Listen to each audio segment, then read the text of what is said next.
Otto Nahera stepped out of the car on Hesston's campus, but he still couldn't see the tall buildings he had expected. Otto had just arrived from Guatemala as one of the first Peace Scholars or CAS students to enroll at Hesston in the fall of 1989. The promotional brochure represented participating colleges across the nation and featured a Chicago skyline. Hesston clearly had no such skyline. The 2.5-story administration building was the tallest building on campus and in the city of Hesston. Nahera never found a Chicago skyline at Hesston, but he said, "Hesston turned my life around. Everything here changed my life." Coinciding with the coming of the Peace Scholars was the launching of the first Global Issues Seminar, which became an annual staple during the 1990s. At the end of January 1990, the campus community was engaged in learning about Central America, U.S. foreign policy, immigration, and the impact of East-West relations on Central America. Don Clymer, coordinator of the seminar, reported that as a result of the activity, students said they were more likely to engage people from other cultures in meaningful conversation, and were more open to consider overseas service opportunities. Dean Jim Mininger's evaluation was that it was the most important and innovative event that the campus community had experienced in many years. Tuesday, March 13, 1990, began like any other, but the day ended as few others. At about 4:50 p.m., a tornado a quarter-mile wide with winds of 250 miles per hour was heading toward Hesston.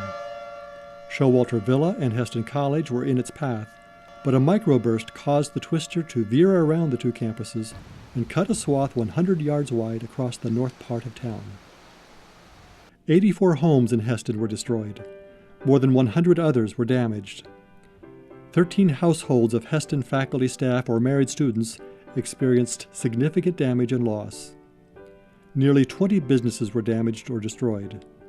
Damage to Hesston properties was estimated to be $21 million. The next day, classes were canceled and about 600 students, faculty, and staff joined many other volunteers from surrounding colleges to pick up the pieces. Mennonite Disaster Service, founded in Hesston in 1950 for disasters like this one, coordinated much of the cleanup.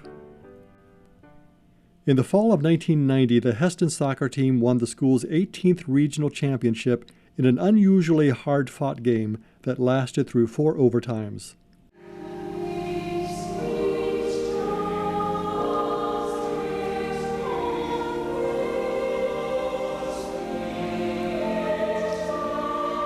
During the 90s, Hesston's choirs continued to tour Europe every other summer, as they had since the mid-80s.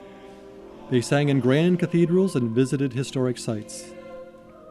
Capital campaigns were changing the landscape of campus.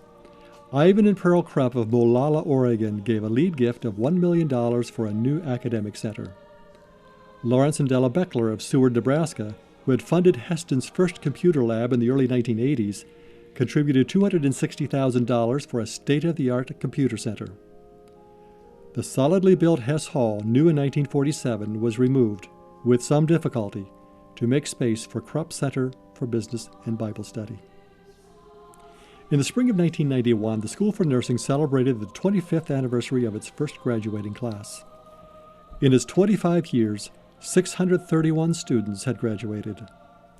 The graduates performed at or above the national level on the RN licensure exam. When Kirk Alleman resigned in 1992, Dean Mininger again served as interim president. In 1993, the Board of Overseers approved an ambitious new master campus plan that called for an equally ambitious capital campaign. The campaign was later named Enhancing Excellence. At the end of the year, Jim Mininger passed the presidential baton to 7th President Lawrence Horstendruber. At the inauguration, Lauren joined the Circle of College Presidents. In 1995, after 21 years of service, Jim Mininger left to become president of Lithuania Christian College. The first casualty of the Enhancing Excellence campaign was Green Gables. In 1988, it had been declared unsafe for student housing. Since at least the early 50s, administrators had worried that it was a fire trap.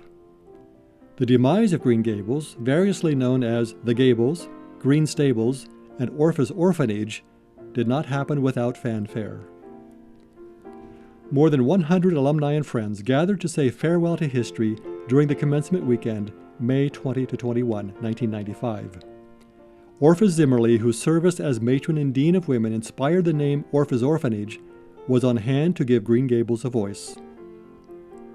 Erected in 1909 in a bare field in the village of Hesston, in the heart of the nation, I became the area's skyscraper. I have seen the sun rise and set, the moon and stars find their place. The sun was now setting on Green Gables. With the old out of the way, fundraising and building or remodeling were on a fast track. The Laban Peachy Center, a new baseball field later named for Evan Oswald, an addition to Charles Hall, Lemon Center, and the administration building remodeled and named for former President Kirk Alleman. In 1997, the Larks volleyball team had an outstanding season and went on to finish second in the NJCAA Division III National Championships held in Danville, Ohio. This was a decade like no other in Hesston's history. Contributions to the Enhancing Excellence campaign were unprecedented, as were the capital projects they supported.